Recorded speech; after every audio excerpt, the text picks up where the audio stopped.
มื้อนี้น่ะคือตั้งคิดตั้งใจอยู่มื้อนี้ก็ได้พี่น้องเอ้ยเนาะว่าสิไปหาทางสาวนางเนาะมีทางลูกสองนั่นแหละพี่น้องเอ้ยก็มีทางผู้รักผู้ใหญ่เนาะเพิ่นก็ได้ถามไทยกันเข้ามาในเรื่องสาวนางเพิ่นเด้อพี่น้องเด้อเนาะแต่ว่ามื้อนี้เพิ่นบอกว่าเพิ่นไปซอยเวียกเนาะซอยเวียกอยู่เพื่อนของเพื่อนดีเนาะพี่น้องของทางเอเวียงเพิ่นเพิ่นก็ได้ไปสดช่วยเนาะอยู่ที่เรือนพี่น้องของทางเอเวียงพี่น้องมื้อนี้บ่จิตเองก็ได้บ่ได้ไปมื้อนี้ก็ได้เนาะมีแต่ว่าฟังเบิ่งก็จะเป็นมื้ออื่นพี่น้องเอ้ยเนาะเป็นมื้ออื่นที่ว่าทางบ่จิตเองสิเข้าไปหาเพิ่นอีกเทื่อเพื่อนน้องถือทองเพื่อนน้องฉลาดเพราะว่าหนึ่งคือมันยังบ่ทันได้มีงบเนาะในส่วนที่ตากะโลเนาะปูนเนาะทรายเฮาได้แล้วพี่น้องเอ้ยเนาะทรายยังสิพออยู่ก็เลยต้องได้อัปเดตให้กับพ่อแม่พี่น้อง FC ได้เบิ่งอีกเทื่อพ่อแม่พี่น้อง FC เพิ่นก็ว้ายคือนานแล้วแท้บ่สิได้บ่ซั่นเอาพี่น้องเอ้ยค่อยเป็นค่อยไปเนาะตากะโลนี่สิอยู่ในประมาณ33แก๊สบ่เอาอีก33แก๊สนะเพิ่นว่านะพี่น้องมันจังสิพอว่าซั่นกับปูนน้ำแน่หั่นแหละพี่น้องเอ้ย20ศอกเนาะเดี๋ยวบ่จิตไหลเบิ่งเด้อพี่น้องเด้อเนาะบางทีบ่พอคือ3แก๊สแม่นยัง3แก๊สเนาะยัง3แก๊สพอยังบ่ทันขาดคำยังบ่ทันขาดคำเนาะอยู่ใช่อยู่หน้าว้ายยังเฮ็ดหยังก็มันย่อเสาเถียงหน้าไผอีกเถียงหน้าน้องนี่แหละเอาแล้วมีฮอดเถียงให้เถียงหน้าละบาทนี่โอ้เฮ็ดเถียงหน้าใหม่แม่นเถียงตัวเก่าอีกมันนั่นแหละโอ้ใช่อันนั้นบ่เวียงมาแล้วบ่มาเบิดกูคนแล้วนี่นะน้อยใจอยู่เดี๋ยวนี้โทรหาไผก็บ่รับเดี๋ยวนี้ว่ากำลังยุกเถียงบ่แม่นมาได้เฮ็ดกินให้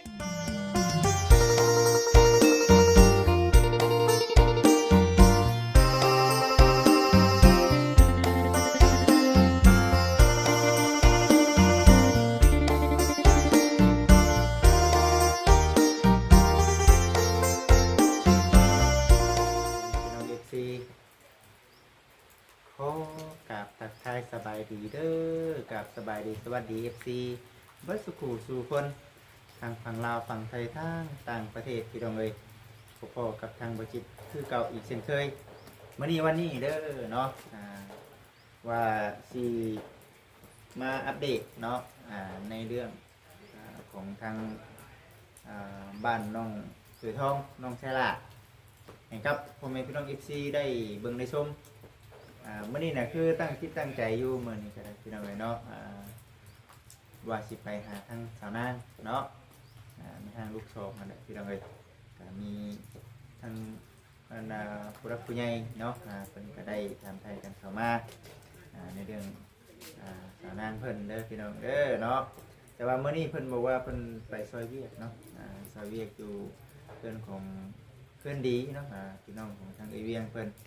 ก็ได้ไปสดช่วยเนาะอยู่ที่เรือนพี่น้องของทางเอเวียงพี่น้องมื้อนี้บ่จิตเองก็ได้บ่ได้ไปมื้อนี้ก็ได้เนาะ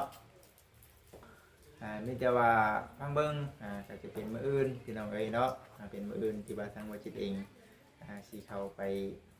หาเพิ่นอีกเทื่อก็มีทางผู้รักผู้ใหญ่มีทาง FC เนาะคนคอมเมนต์กันเข้ามาก็ถือว่าหลายพอสมควรอยู่ให้คำแนะนำในนั้นในนี้พี่น้องเอ้ยก็ถือว่าก็ขอขอบคุณเนาะFC หลายๆที่ว่ากำลังติดตามชมเบิ่งเพิ่นอยู่ก็พังไปพี่น้องเนาะเบิ่งไปเด้อสิเป็นยังไงก็ได้สิ่งที่สำคัญก็เอาให้กำลังใจเนาะในเรื่องของทางสาวนางเพิ่นพี่น้องเอ้ยเอาก็มื้อนี้เด้อทางบ่จิตเองก็สิมาเบิ่งเนาะเรื่องตากะโลแล้วก็มื้อนี้บ่จิตถามมึงทั้งน้องถือทองเนาะโทรถามมึงทั้งน้องเจล่าสองแม่น้องเพิ่นพี่น้องเนาะเพิ่นพากันเฮ็ดเวียกบ่เนาะฝนตกดินนอนเว้นบ่ว้ายเนาะ เป็นผู้ว่านอนเว้นบ่เนาะเฮ็ดหยังอยู่คือบ่เฮ็ดรับสาย สงสัยเพิ่นมีเวียกกันแหละพี่น้องเอ้ยเนาะทั้งน้องๆเพิ่นก็ได้ก็พอดีแหละมื้อนี้ก็คันว่าเพิ่นมาประจิตว่าสิมีแนวถามไทยเพิ่นอยู่ก็มื้อนี้เพิ่นบ่อยู่ก็เลยว่าเอ้ามาอัปเดตนี่แหละให้กับ FC ได้เบิ่งพ่อแม่พี่น้อง FC ได้หลายท่านเพิ่นก็รอติดตามชมเบิ่งอยู่ได้ในเรื่องเพื่อนน้องถือทองเพื่อนน้องฉลาดเพราะว่าหนึ่งคือมันยังบ่ทันได้มีงบเนาะในส่วนที่ตากะโลเนาะปูนเนาะทรายเฮาได้แล้วพี่น้องเอ้ยเนาะทรายยังน่าสิพออยู่ก็เลยต้องได้อัปเดตให้กับพ่อแม่พี่น้อง FC ได้เบิ่งอีกเทื่อพ่อแม่พี่น้อง FC เพิ่นก็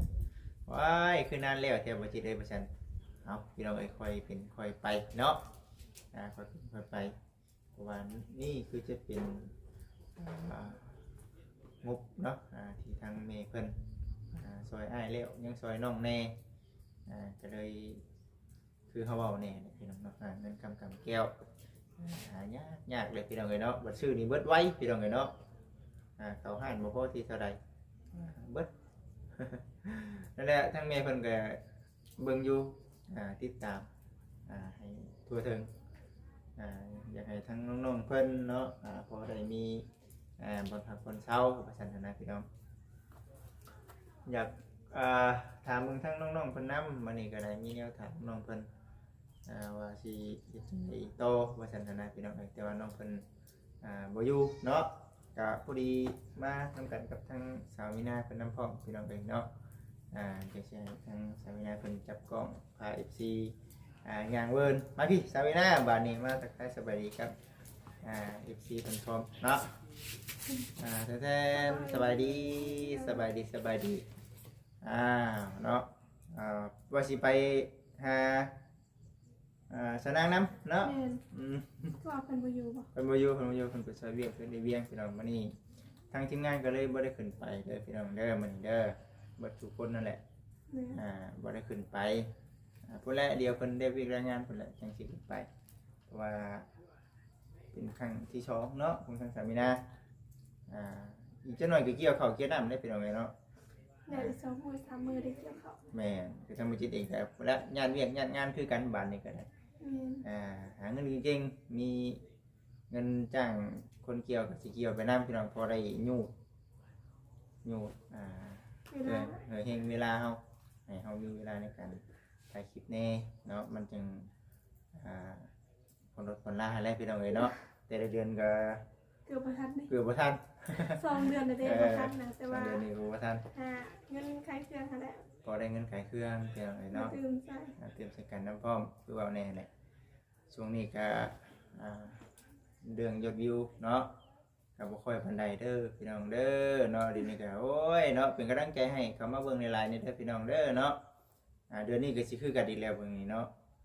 ไปซั่นเนาะอยู่บ่ขึ้นแม่ๆมีแต่สิพา FC เพิ่นเนาะเลาะเบิ่งเลาะชมไปพี่น้องเอ้ยในเรื่องเพื่อนเพิ่น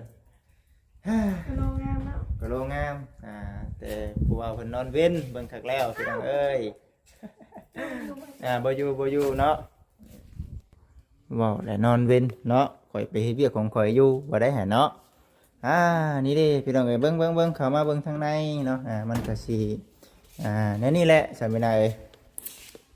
กว้างไหมล่ะกว้างยังอันนี้แหละพี่น้องเอ้ยเนาะยังเรื่องตากะโลนี่สิอยู่ในประมาณ33แก๊สบ่เอาอีก33แก๊สนะเพิ่นว่านะพี่น้องมันจังสิพอว่าซั่น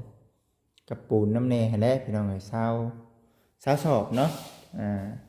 เดี๋ยวบ่จิตไหลเบิ่งเด้อพี่น้องเด้อเนาะบางทีบ่พอคือโดย3เก็บนี่แม่นยัง3แก๊สเนาะยัง3แก๊สยังบ่พอโซนนี่แหละโซนนี่น่ะทั่วถึงหมดแล้วพี่น้องเอ้ยยังแต่ยัง2ห้องกับ2ห้องปลายนะบ่ได้ก็ได้เนาะยัง2ห้องปลายก็ที่ว่ายังบ่ทันได้สำเร็จนี่พี่น้องเอ้ยก็เลยว่าเอ้าแม่ได้มีพ่อแล้วก็ติดคนได้เงินได้สร้างโอ้เนาะสำนี้มันก็ สุดยอดแหละแหละเพิ่นจังว่าโอ้ยเสือสิเป็นเฮือนเป็นชาตินี่มันบ่ธรรมดา แม่ อ่าผู้รับผู้ใหญ่เพิ่นซอยซ้ำนี้ได้นี่ก็โอ้ยถือว่าบุญวาสนาน้องๆเพิ่นหั่นนะพี่น้องเอ้ย สามเก็บแล้ว หึ เหลือสามเก็บแล้ว ยัง3แก๊สแม่นๆ3แก๊สต้องเอามาอีก33แก๊สจังกะว่าสิพอว่าซั่นน่ะนะพี่น้องเอ้ยเบิ่งเบิ่งไปนํกันนี่แหละว่าอยู่เบิ่งว่าเฮามีนะจับดูก่อนบัดนี้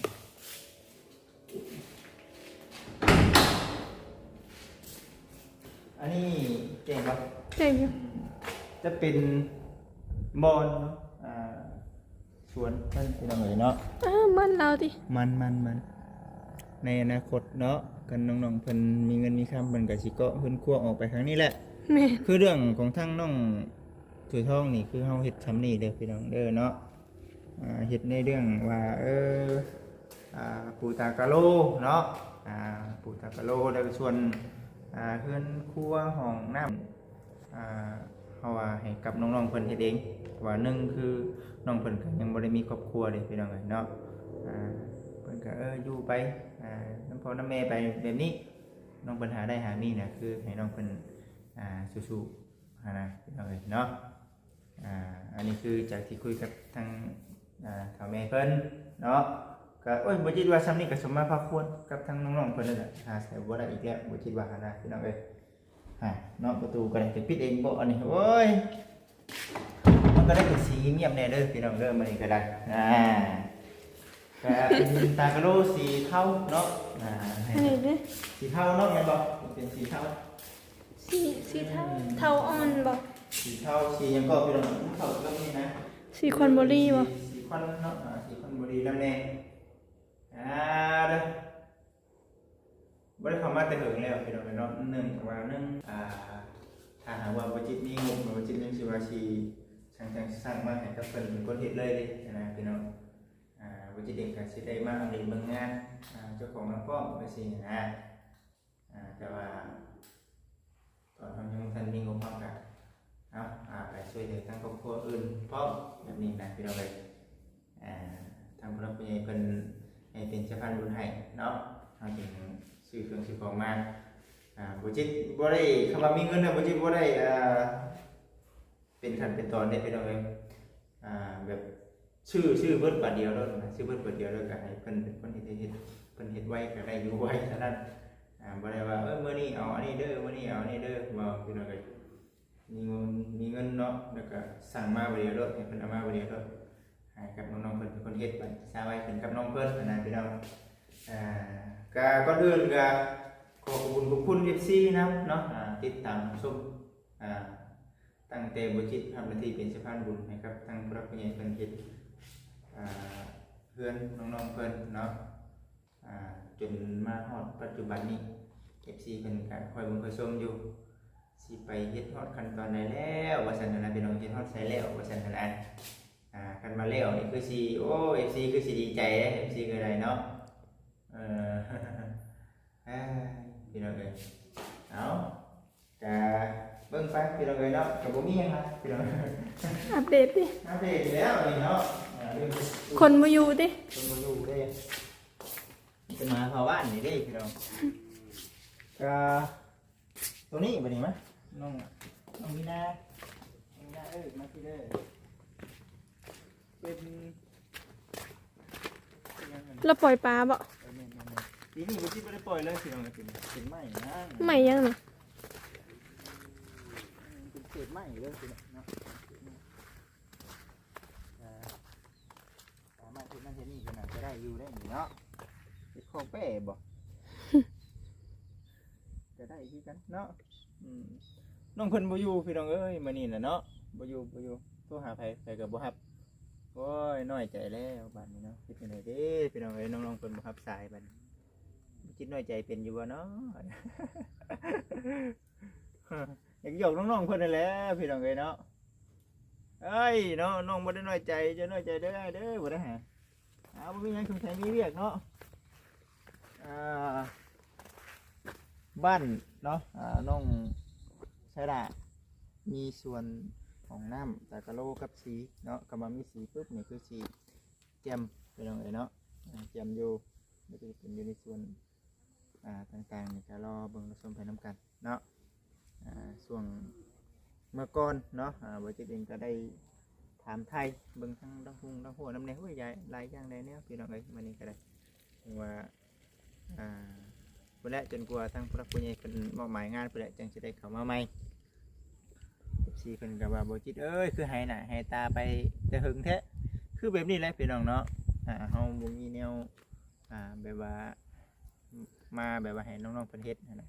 น้องๆเพิ่นก็ไปเฮ็ดบางอื่นเนาะไปสู่เวียกสู่งานทางอื่น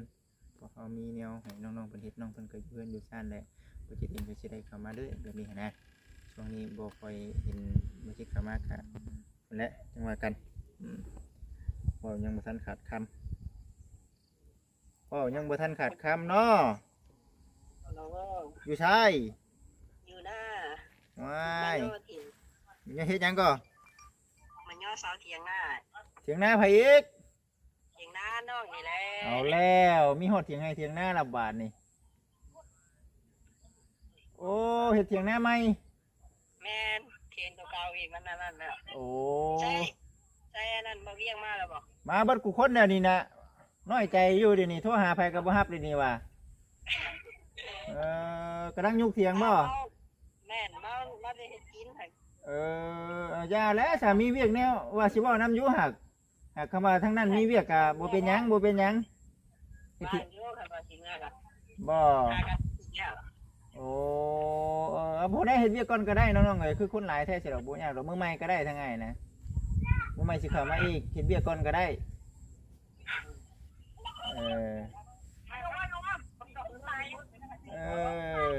เนาะพากันเฮ็ดเถียงให้เถียงนะ แม่น เอามื้อหน้าก่อนฉันมื้อหน้าเดี๋ยวอ้ายสิเข้ามาใหม่ โดย โอเคมาน้อยจังว่า ก็เข้ามาได้อยู่แต่ว่าโอ้ยอย่าดอกเนาะเฮาก็ยังบ่ได้ว่าหยังพี่น้องเอ้ยมีแต่ให้น้องๆเพิ่นจักคนหลายๆกินนี่พี่น้องเอ้ยเนาะคนหลายเพราะว่าพากันเฮ็ดเถียงให้เถียงนะ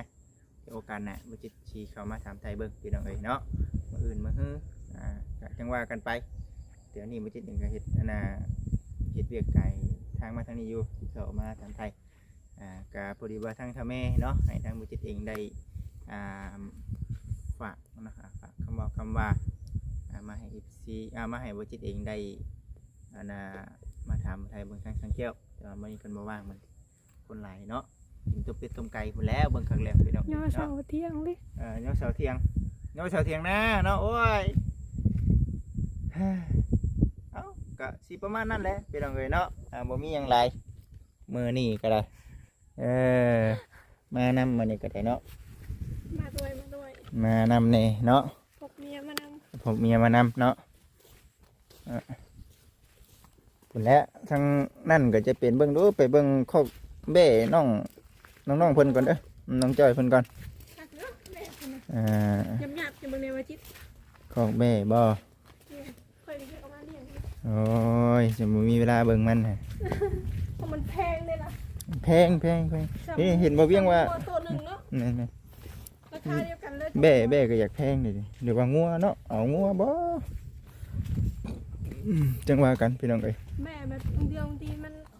ท้องมันคลอดลูก2 โต 3 โต แม่นเด้อมืดผ้ามืดฝนพี่น้องเอ้ยเนาะมืดผ้ามืดฝนคักแน่ดิแม่นผ้าลมฝนตก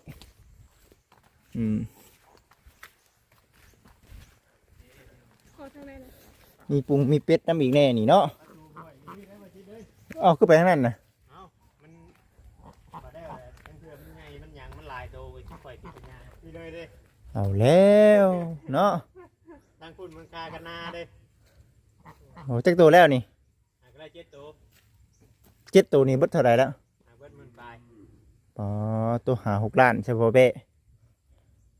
ฮู้6-7 ล้านพุ่นแล้วนี่เนาะ7 ล้านปลายนะ เนาะบริรวมทางนี้เลยเนาะ รวมได้ครบต่างหาก บริรวมทางคอกเนาะคอกต่างหาก ไปนอนพุ่นบอลน่ะ 8 ล้านปลาย 8 ล้านปลายแล้วหรือมา7 ล้านปลาย8 ล้านปลายเลย เฉพาะแบ่6-7ตัวนี่8 ล้านแล้ว 8 ล้านปลายเลย ก็หมื่นกว่าบาทได้พี่น้องเอ้ย เป็นราคาแท้นี่ ก็ว่าเป็นงัวนี่เจ้าว่ามันสิจักโตนี่7-8 ล้านนี่ โอ้งัวนี่ก็คู่มือนี่งัวมีแต่ตัวละ2 ล้านนึงเนาะ อ๋อ 2 ล้านปลายนี่งัวมันก็หลายตัวอยู่เด้ ซื้องัวก็ งัว2-3 ล้านนี่มันอันนั้นบ่มันสิโตน้อยแม่นบ่ แม่น แต่ว่าอยู่ในแม่ชื่อนี่5-6 ล้านเนาะอืม แค่กะลีเนาะ แบ่พี่น้องเอ้ยเด้อเนาะแบ่ก็คักไปอีกแบบหนึงงาม แต่เฮ็ดคอกมันนี่ก็ยังสิเข้าหมื่นเนี่ยว่าจิต เฮ็ดของนี่เข้ามือโอ้เพลงเด้5-6 ล้านพุ่นบ่นี่ก็ เอาตะไคร้เด้บัด เออ ตะไคร้แล้วก็ไม้อีกบัดไม่แป้นอีก เออ ไปสีเจ๊กตะปูอีก บ่ธรรมดาเนาะ คำว่าซื้อเบัดทุกอย่างน่ะมันก็ตกอยู่หมื่นปลาย ตีข้าว10กว่าล้าน เสานี่บ่ได้ซื้อเสานี่ อืม มีเอาอันเสาอันเก่าของลุงแก้วเพิ่นป้าไว้หั่นนี่ โอ้ บ่ได้ใช้หยังก็เลยเก็บมาเฮ็ด ตีข้าวทั้งเบ้ทั้งอันนี้เนี่ย10กว่าล้านพุ่นบ่นี่เนาะ ตอนนี้บ่ แม่น แม่น 10กว่าล้านเนาะ ที่ว่านั่น ยังสิเอาอีกบ่เบ้นี่ เอาแหละ ยังสิมีอีกอยู่ ยังสิมีว่ามีแต่แม่เบ่ได้เด้อนี่ เอ เจ็ด อ โตนี่ ยังสิมีเบ้อยู่เนาะ10กว่าโตโอ้10กว่าล้านเนาะโอ้ มีแต่ว่าพระเจ้าออกไปยอดเทียนซอยเพิ่นก็มีแต่ว่ามันโคกมันหยังไว้จะปีเด้อ มัดคอกไว้เด้อจังหน่อยบ่จิตอะไรเบรกขึ้นรถบ่จิตบ่ได้ฮู้เด้เนาะ มาได้เข้ามานี่ เออมากระจ้ออยู่เห็นบ่น่ะ มากัดแต่มันอยากเป็นไปทั้งไม้ได้เบ้ อืม เหยียดเหงาเลยสิ แม่น แม่นอยู่แม่นอยู่โอ้คักคอกเบ้นี่ก็คักคือกันเนาะมีพื้นที่มันน่ะคักอยู่ นั่งถามโคก อืม นี่งบบ่พอเดี๋ยวไปได้ซื้อสองโคก อาหารเพิ่นนี่มีแต่เท่านี้บ่อาหารเพิ่นนี่ แม่ เขาต้องเอาหยังเลี้ยงมันพร้อมนี่เดี๋ยวบ่ปล่อย บ่บัดเฮาได้มาครบมาหยังได้ก็สิซื้ออาหารมาขุนน้ำให้มันอ้วน โอ้ อาหารเนี่ยอาหารแม่นะ แม่ จะได้นะ มันก็สิเป็นมิตรนี่แหละ อืม โอ้ยเสือ มีแต่ อยู่ได้ คันมันดึงน่ะปล่อยไปแถวๆนี้แหละนี่ ตกแรงพุ่นน่ะจังสิได้ปล่อย แม่นแต่เฮามาเลี้ยงกลัวหัวอาหารตลอดนี่เอ้ยเห็นบ่แต่บ้านเฮาเขาเจ้าเลี้ยงบ่ได้ยากปานใดเด้ แม่น เออ ๆแต่บ่นั่นมีแต่ของจ้อยออกมาแล้วฮะ อัดเด้ออัดเด้อ คงว่าจะดี เฮ้ยเอาสั่นเด้อพ่อแม่พี่น้อง FC ทุกท่านมื้อนี้วันนี้ก็ได้แวะเวียนมาหาน้องๆเพิ่นบ่อยู่เนาะบ่อยู่น้องๆเพิ่นก็ไปยุกเถียงนาพี่น้องเอ้ยยุกเถียงให้เถียงนาพุ่นแหล้วเดี๋ยวสิไปเวียกไปทำงานต่อเด้อบ่จิตเองก็ได้พี่น้องเด้อเนาะติดตามรับชมคลิปต่อไปเด้อพี่น้องโดย